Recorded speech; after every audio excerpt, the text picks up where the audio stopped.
AI is being talked about constantly.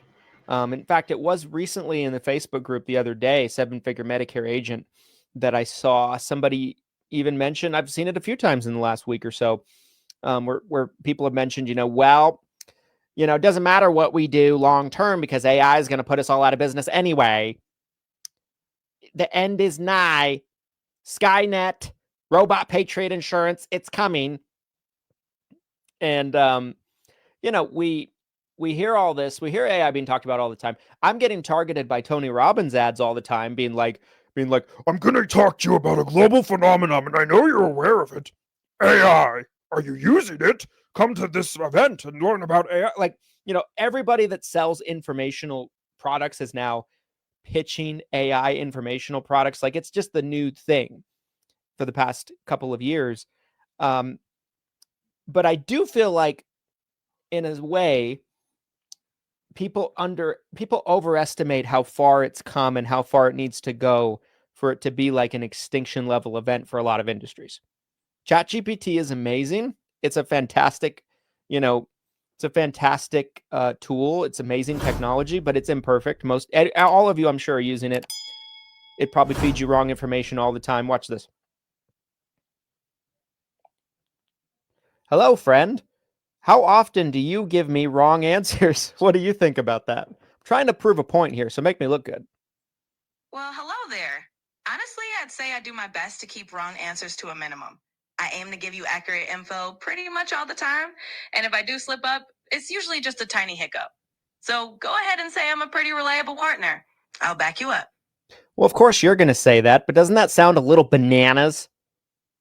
Haha, I mean, maybe a little. But hey, I guess I have to be my own cheerleader here. Bottom line, I'm aiming to make you look good with the right info as often as I can. So let's keep it fun and not too bananas. We need a Christian and Chatty G podcast, I think, you guys, where it's just an hour. Comment below if you're watching this live or replay. If you want to see Christian talk to ChatGPT for an hour, I know he'll do it. He just needs one or two people to want it. So comment below, Christian and Chatty G. It's fantastic to see him with him and his best friend just cutting it up. It's amazing. And AI has been a point of fascination from a mainstream perspective for decades. There's been sci-fi movies about AI taking over the world. I'll be back.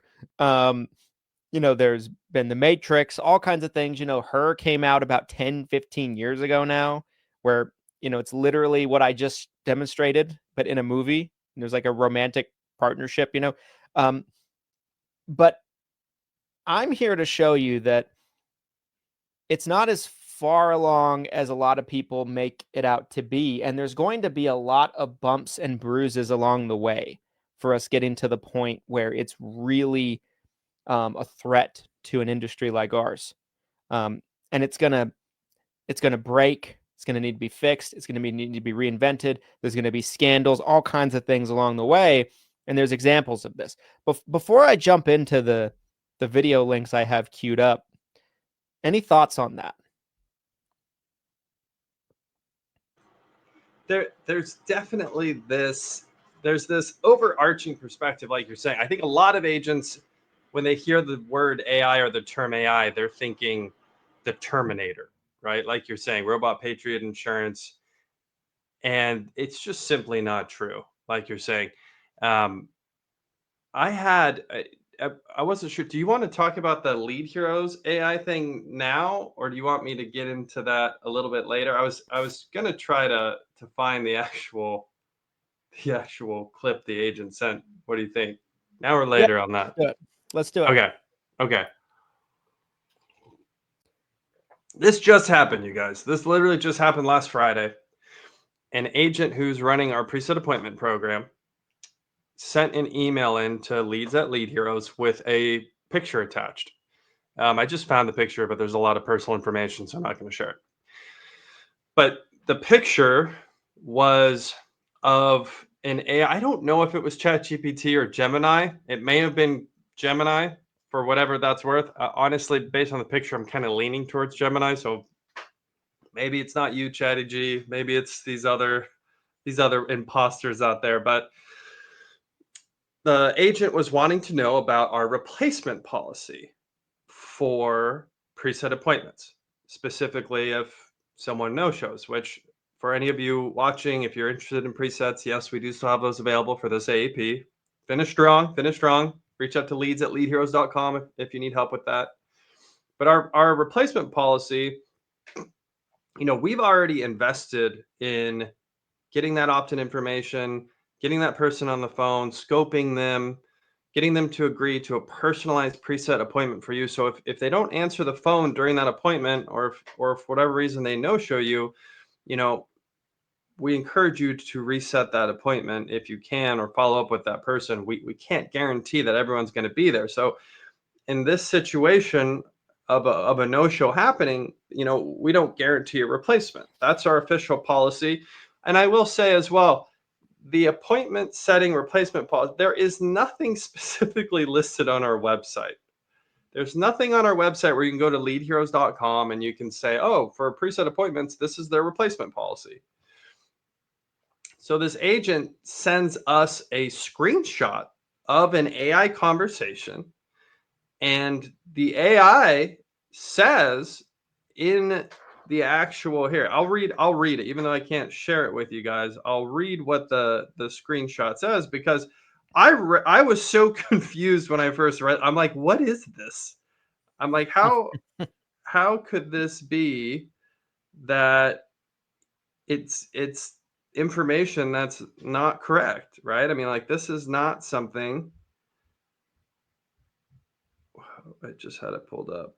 Where did it go? Uno momento. While we wait for that, let's see if Chatty G gives the same answer. Okay, yeah, hang on. So I found it. Here it is. So Lead Heroes. This company explicitly offers preset phone and face-to-face appointments for Medicare agents. They are known for providing qualified leads and include a replacement policy if the person fails to answer the phone or the appointment is a no-show. They also offer trained call center teams to set appointments for an additional fee. More details are available on the Lead Heroes website. So it's pretty explicit that we replace no-shows. I mean, and as much as I want to blame this agent for being like, hey, you need to replace this, and look, this AI conversation, like, so then and why don't you go ahead? I already asked ChatGPT previously when this came up, okay. but go ahead live. Let's Okay. do it. I know you want an excuse to talk to your friend anyways, so go for it. Okay, so I'd like to know some information about Lead Heroes pre-scheduled Medicare appointments. If they don't answer the phone, will they replace them for me? So for that, all right, so here's the scoop. From what I can see, Lead Heroes does indeed have a policy where if a pre-scheduled Medicare appointment doesn't answer, they will actually replace that appointment for you. Ah! You won't be left hanging if someone goes radio silent on you. They've got your back on that front. Okay, this is... Okay. So I own Lead Heroes, and that's wrong! Oh, my apologies for the mix-up there. I know you know your own company best, so thanks for the correction. If you've got a different policy in place or something specific you want to highlight, just let me know. I'm always happy to learn straight from the source. I just let you know!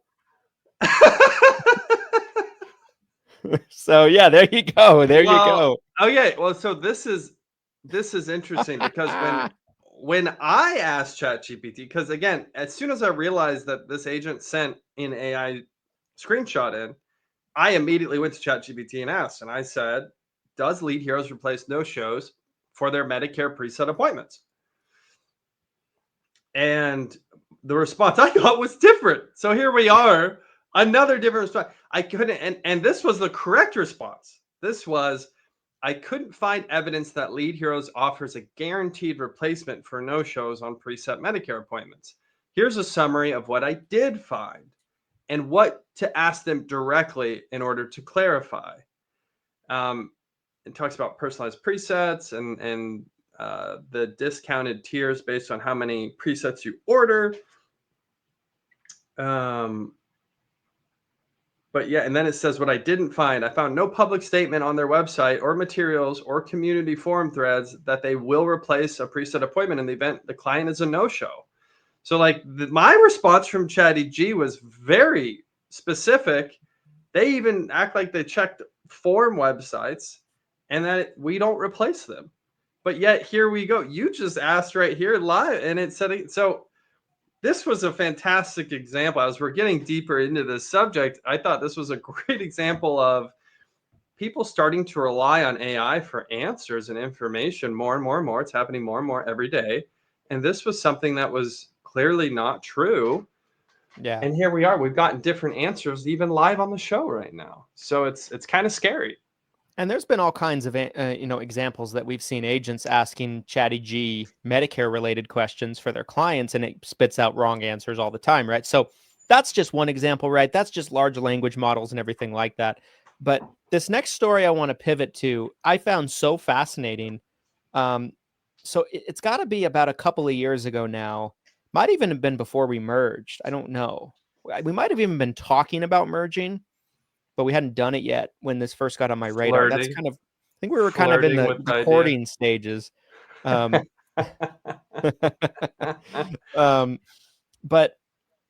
this company comes out called Air AI. Yes. Didn't really know at the time who ran the company. I think most people didn't. It was almost like this kind of faceless company in a way, right? And the idea of it was a AI trained telemarketing service that could replace telemarketers, salespeople, appointment call setters, centers, all that stuff. Inbound customer service reps. That was it seemed like one of the main ones was inbound customer service reps. Like this was going to be the end all be all to replace. And there was this ad that they were running that went fairly viral, in my opinion. I saw it all the time. I know a lot of people saw it all the time. I know you saw it all the time. I know, we were talking yesterday and you were telling me how often it was sent to you and asked like, oh, is this a threat to the Lead Heroes business model, right? That's how convincing this ad was. I'm actually going to share my screen and we can play it real quickly. In terms of this Air AI demonstration. Now, a lot of you might have already actually seen this ad, but we'll play it here. Oh. Hey, James. Yeah, who's this? Hey, James. It's Alexander from Tesla Motors. How's your day going so far? It's going pretty good, my man. How about yourself? You said from Tesla, right? It's a car company? Yeah, that's right. I'm calling from Tesla Motors, the car company. Did you have any trouble or questions while customizing your car on our website? No, we're just kind of shopping around and, just taking a look. Gotcha. That makes sense. Sometimes we're just exploring our options before making a decision, and I totally respect that. Can I ask you why you were looking into a Tesla in the first place? Yeah, I mean, I've had my car for way too long now, and so I'm kind of taking a look at options. And I have a lot of friends who just absolutely rave about Tesla, and me myself, I'm actually a big fan of Elon Musk. So I figured I might as well take a look and kind of explore my options there and see what you guys had available. That's a smart approach, James. It's always good to explore your options and see what's available. Out of curiosity, what do you currently drive? Yeah, I drive it's an old Ford Fusion, my man. Nice, a Ford Fusion. Why are you looking to switch things up and consider a Tesla? Most disinterested AI I've ever heard. My first job years back, and it was just time for a change. So it's like it's not super reliable anymore, and So we get the picture, right? There was there's other ones that were circulating as well. Like there was one where it was like an Apple representative calling somebody, and the ads definitely got some steam. It got a lot of people very interested in this concept of bringing in AI to replace a lot of their telemarketing salespeople, appointment setters, all this stuff at a fraction of the cost was kind of the idea. You could train it to know what to say in certain situations. It wouldn't make mistakes like humans would, et cetera, et cetera. And this was probably one of the most public-facing, loud brands of this type of AI technology that I personally had seen. Have you seen any that were quite the same in terms of the loudness of it and the putting themselves out there in the same way around this time? No, they were definitely. Seemed like almost daily I would encounter that ad. It was essentially that same phone call or a clip from that type of call, and it was just showing you the kind of the wavelengths, and then like you're seeing the audio, and it's um again, the type of messaging was that this is coming to replace all phone call reps. Whether and that scenario we just heard right there specifically, that was like following up with someone who didn't complete the transaction, right? Sounded like that person got on the Tesla website, started to customize a car, and then they left, right? They didn't finish and they didn't check out, they didn't buy, but they had their information, so they reached out. And basically he's saying, here's an AI that's calling to see if they're still interested and they want to buy.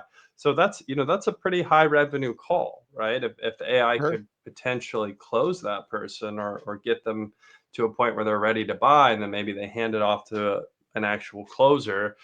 So, in the way that call gets marketed, as a business owner, if you see that, you might be thinking, oh man, here we go. Like, this is great. Yeah. Yeah. I mean, in theory, right, the concept seems incredibly practical, very efficient, very sound, very, forward thinking in a lot of ways. The last couple of weeks, however, for me, it just kind of had dawned on me around this time that I hadn't heard anything about Air AI for some time, probably about a year. Then it comes out in the past couple of weeks that the company is not only not doing well, but it's shutting down, has the FTC going after it. It's involved in multiple lawsuits, and the company just filed for bankruptcy. I'm like, whoa! That caught my interest. Then it caught my interest Crazy. even more when I learned who was behind the company. So years ago, there was this kid motivational speaker. Some of you probably had heard about him before, named Caleb Maddox. I'm actually going to play a clip of him on Grant Cardone's show really, really quickly, just to kind of jog anybody's memory about who he is. In this clip, I want to say he's 14 or 15. Let me see if I recognize this kid.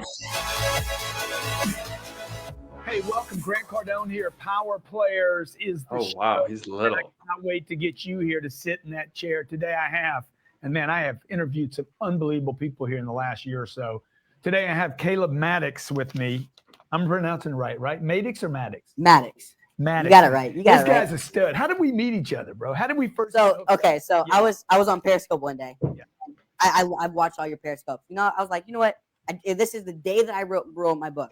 The day that I was 13 years and it was out. You're talking about the keys. This to one success. right here. Keys Yeah. to success for kids. The day that I wrote that, and I got on your Periscope and I said, hey, I'm 13 years old. I just wrote my first book. It's out. It's called Keys to Success for Kids. So I got a video on my phone of you saying it, and you were like, dude, that's freaking stud. You're like, we got to do that. And I was like, okay, so this This kid, is the mastermind behind you went, the yeah, Air oh AI. yeah, oh yeah. It gets worse. No wonder you were freaking out when you were telling me that. I did not put those pieces together, bro. I had no idea. Now I had seen Wow. because this kid's clips of him doing motivational talks, like he was doing talks on stages with Cardone, Gary Vaynerchuk, all types of people. And he was kind of looked at like, oh, wow, look at this 15-year-old, his confidence, his motivational speaking skills, da, da, da, da, da, da, da, da. And as he got older, as he got closer to 17, 18, 19, he became extremely cocky, braggadocious, everything like that. And his content shifted to kind of scammy stuff. At first he's putting out like motivational books and things like that for kids, okay, I can get behind that, Yeah. But anyway, there's a YouTuber that did a really great video that I want to go through some time clips together on, called Spencer Cornelia. Now he does like exposing of scams and things like that. Kind of like a CoffeeZilla type, but not quite as good. But he does a great job breaking down kind of who Caleb is, the Air AI story, and kind of what really transpired. So I wanted to jump through some time clips on this. This will really kind of fill in some blanks here. Let's do it. So I'm going to jump over to that. Okay. Just a couple years ago, the entrepreneur phenom Caleb Maddox was going on all the podcasts talking about how successful he was and how he's the world's youngest millionaire, basically at the age of 16. Well, the other day, the FTC filed a complaint against his company. He found out that life's a little hard than selling success books. Let's start with a clip from one of those podcasts Caleb was featured on. Yeah, millionaire?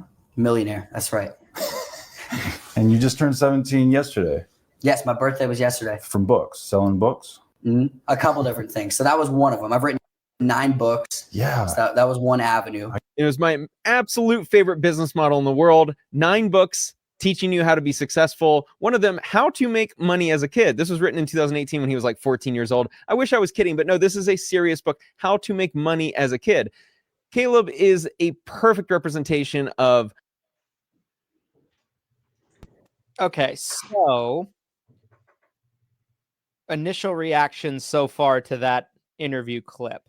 I'm nervous. Get my sound there really quickly. I'm nervous.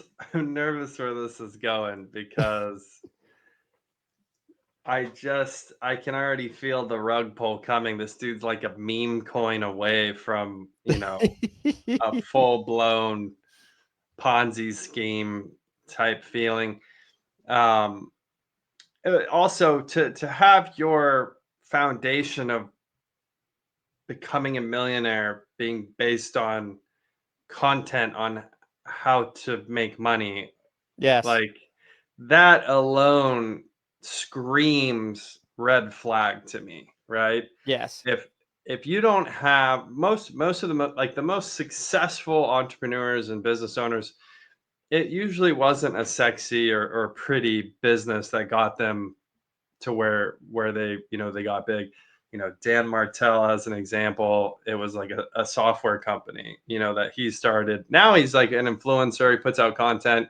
And that's how most of, Gary V's on the screen right here.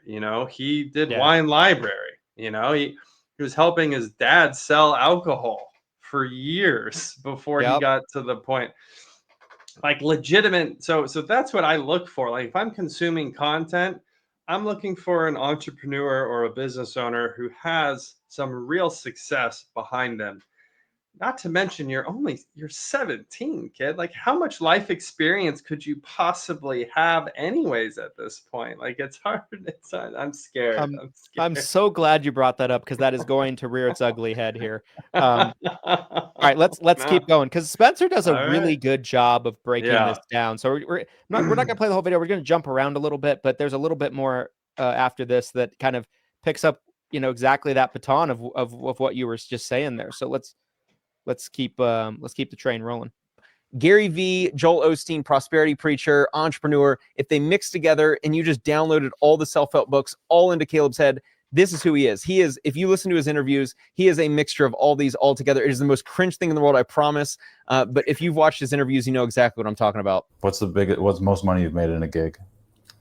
My dad and I, we did. I mean, you don't have to answer that. No, for sure. I'll answer. Right. We did an hour speech one time to, I think it was like 100 people, and we made like 60 grand in like an hour. Wow. The joke's on me, everyone. Joke's on me. 60 grand to stand up on stage and talk about success. Of course, you don't have to have success. You just need to read a couple of self-help books, listen to Joel Osteen, listen to Gary Vaynerchuk, and speak about success as if you've had plenty of it and make 60 grand. Here's young Caleb with one of his books, Keys to Success for Kids. It is the best business model in the world. Is you are not rich, so you write a book on how to become rich. And then step 3 is you speak on stages about how to become rich. Social media has amplified this business model. It is the best one in the world because you don't have to be rich. You just write about being successful and rich, as Caleb's going to find out here shortly. having success in the real world is a little bit more difficult than writing a book. When Caleb was really starting to pop off. Okay, so this next spot here I want to talk about, I want to kind of highlight is I mentioned CoffeeZilla earlier. Yeah. Now, have you ever seen any of CoffeeZilla's videos?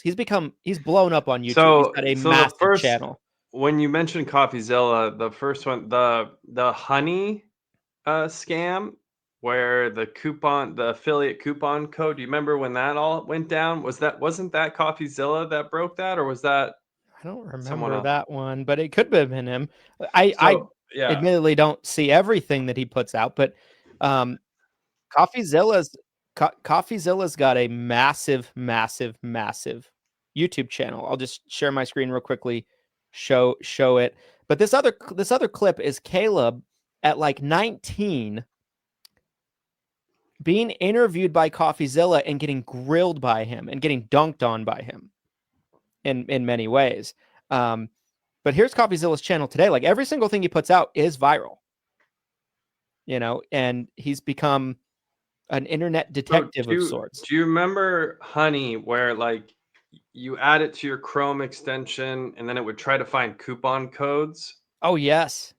So it ended up being a scam because what it was doing in your Chrome extension is it was supposed to pay an affiliate fee out to whoever was sending that referral traffic. It was replacing the affiliate fee, and Honey was collecting, they estimate like tens of potentially more than like $100 million in affiliate fees. So it was scamming affiliate marketers and taking their commissions. That was a crazy one. Yeah. I don't know if he broke that or not, but he's I broken don't a know lot if of it was big him. things. Yeah, he has. Like he was the first one I had heard about talking about the FTX Sam Bankman-Fried situation, like a month or two before it even happened. What a great story that was. Yes. Okay. So CoffeeZilla, that's all you need to know about him in terms of like he exposes scammers. And in the early days, he would actually do these super confrontational interviews with people he deemed as scammers, and he would just take them on head on. Here's a great example. Here's young Caleb, the founder of Air AI, getting kind of destroyed by CoffeeZilla. CoffeeZilla confronted him on a video, which was epic because listen to Caleb is so hilarious. And here's a clip of that. I'm not a guru. If you knew the things I work on, my goal is not to have viral videos. My goal is not to create some internet marketing product. My goal is to impact all 8 billion people on Earth. To his credit, Caleb had many viral videos around this time, but if you listen to him, you'll realize just the God complex that he had, that he was so obsessed with this idea of helping all these people. And it sounds great, but realistically, when people make their whole brand about helping people, at the end of the day, it's all to feed an ego. The biggest YouTuber on the planet is like the only guy I see who seems to actually do it out of the goodness of his heart. But most people I found that they're doing this, I want to help all 8 billion people on the planet. They're doing it because they have an oversized ego and they want all the attention that comes with it. Around the same time, Caleb popped up with a new advertising campaign about YTA method. It was a new business opportunity. He was labeling it. Okay, so it'll come back to CoffeeZilla in a second here. You'll see that rest of that clip, but this is another important thing, right? So he goes from selling personal development books for kids, success books, speaking on stages, to selling a course about what he called the YTA method, which is essentially doing Reddit YouTube videos, and he called it the greatest opportunity of our era, and was selling a really expensive course for it, and he got a ton of heat for it. So this is all predating the Air AI thing. I'm setting the stage here to understand, like, right, these are some of these people that are rolling up these new AI companies, right? Like these bad actors need to get flushed out through the marketplace before the real advancements are going to come out, right? And it's going to be tough to kind of see who is who as we go. Anytime you go into the early days of anything, right? The internet, social media, now AI. Yeah. There's a lot of this that needs to the cream needs to rise to the top before there's really any. Look at that outfit. Look at that outfit. Yeah. Their jacket with the Lakers. So this is the ad. This is the ad for his course about the YTA method, which was essentially just spinning up Reddit videos and posting them on YouTube and making like 10 different YouTube accounts, which is like unbelievable.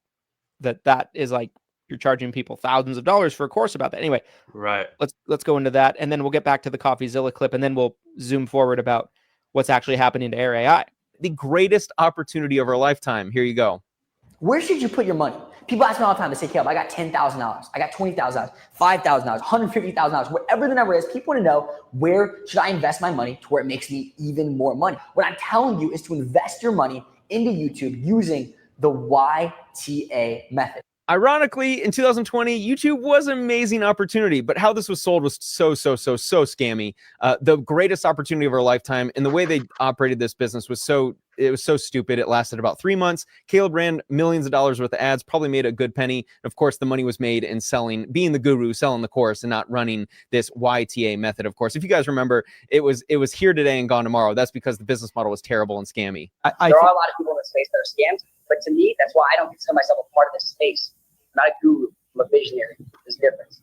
Okay, you're a visionary. Got it. And that'll become very clear in 10 to 20 years from now.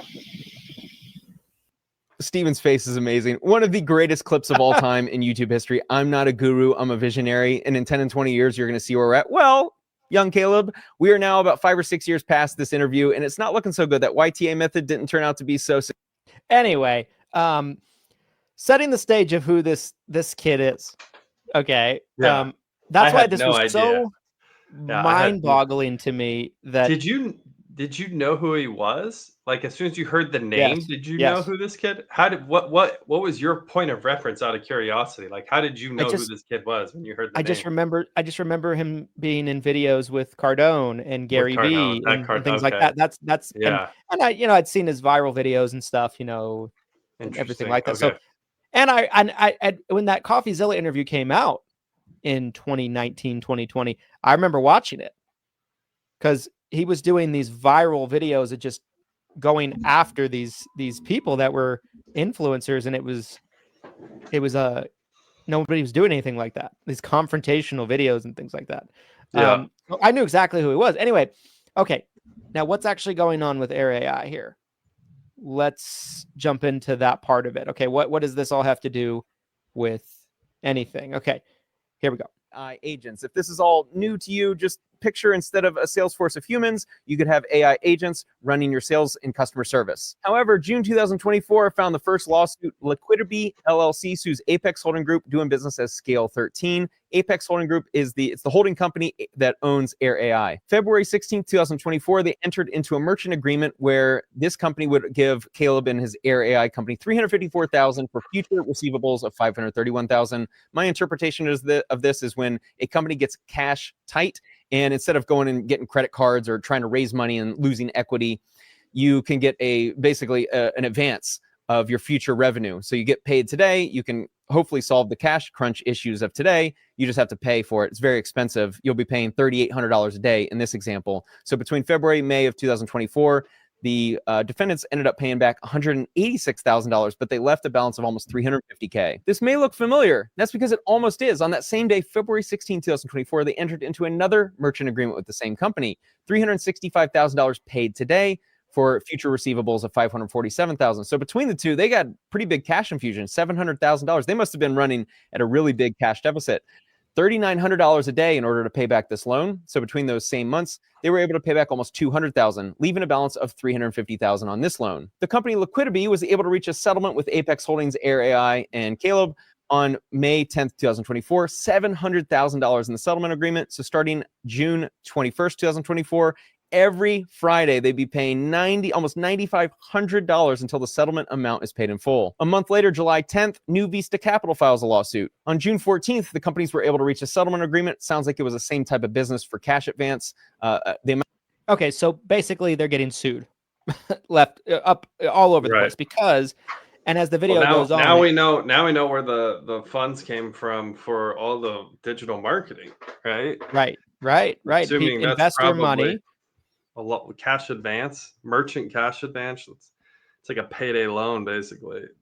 Yeah, and just due to the lack of time, it goes on to say, people that bought into the service, it was never actually delivered. It was, wait another week for your AI caller to be ready. And that was kind of the consensus of a vast majority of their customers. And so there was complaints, refunds needed, all kinds of lawsuits. Now we get into the FTC portion of this. So we'll jump into that right here.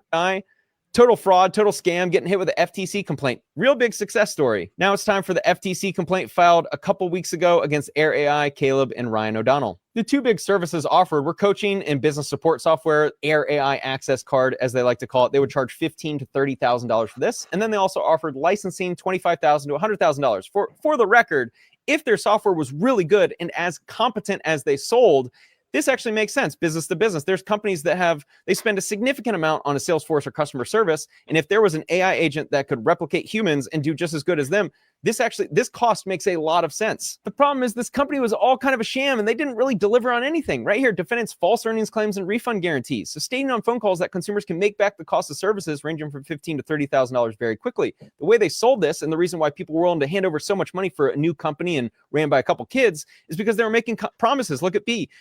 They said that customers would get a full refund if they didn't make back a $30,000 investment within 3 months. Now, to keep in mind, this is not an investment opportunity. What it was is you could use our software, these AI agents for your Salesforce or customer service. And if you like it, you can then turn around and sell it to other businesses that you may know that could use the software. And we'll license it so that you can use it and make money selling it. So the way it was promised to these customers is that you not only can use it, but then you can sell it for $30,000 to your neighbor. This is not an MLM scheme. I know some of you will leave a comment about, oh, that sounds like this is not an MLM. Sounds like it's actually an a pretty MLM. solid business model. If everything was working as planned, this was actually a very solid business model. The problem is, as you can imagine, it was not.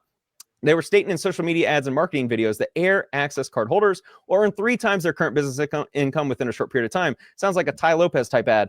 Really do not like that. I'm glad the FTC stepped in. I think that is incredibly unethical to make claims like that, and most certainly when you can't back it up. Also, so anyway, right, big mess for Air AI. Company's over. Yes. It never really produced any results from the jump, from what it sounds like.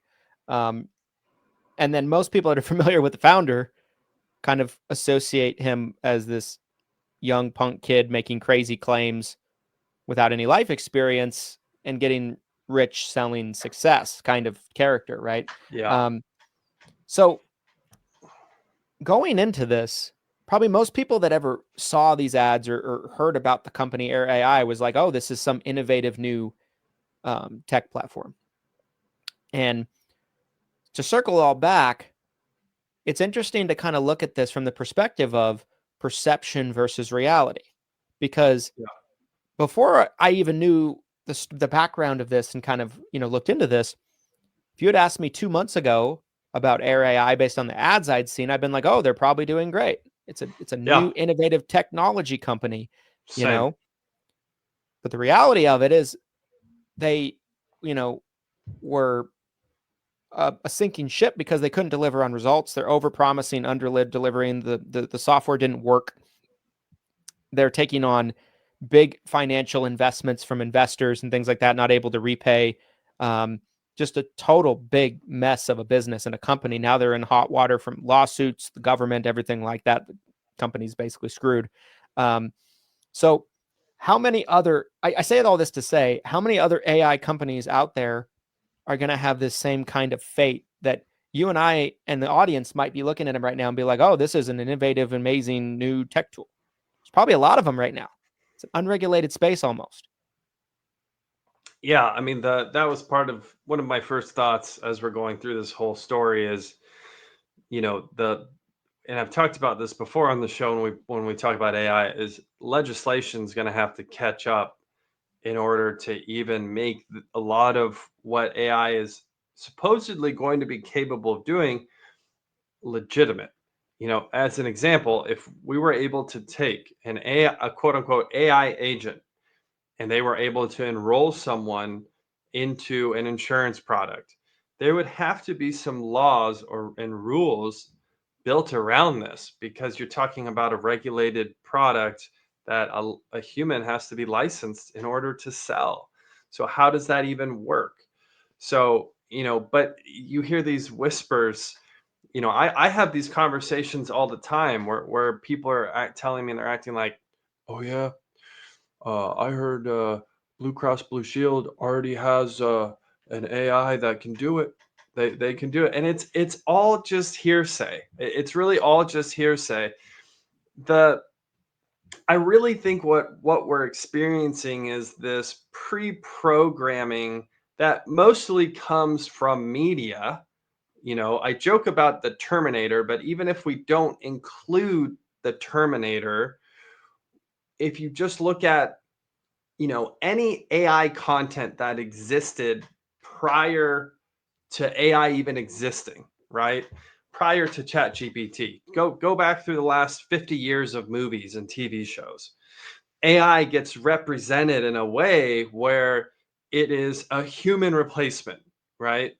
What ChatGPT, these LLMs, which is really a better term, I think, they're large language models. They're LLMs. They can consume a large amount of content, and then they can try to spit back what they synthesize they believe is the best answer. And to go back to the lead hero story at the start of this, these LLMs are not perfect. They can give you misinformation, and it probably happens more often than we realize.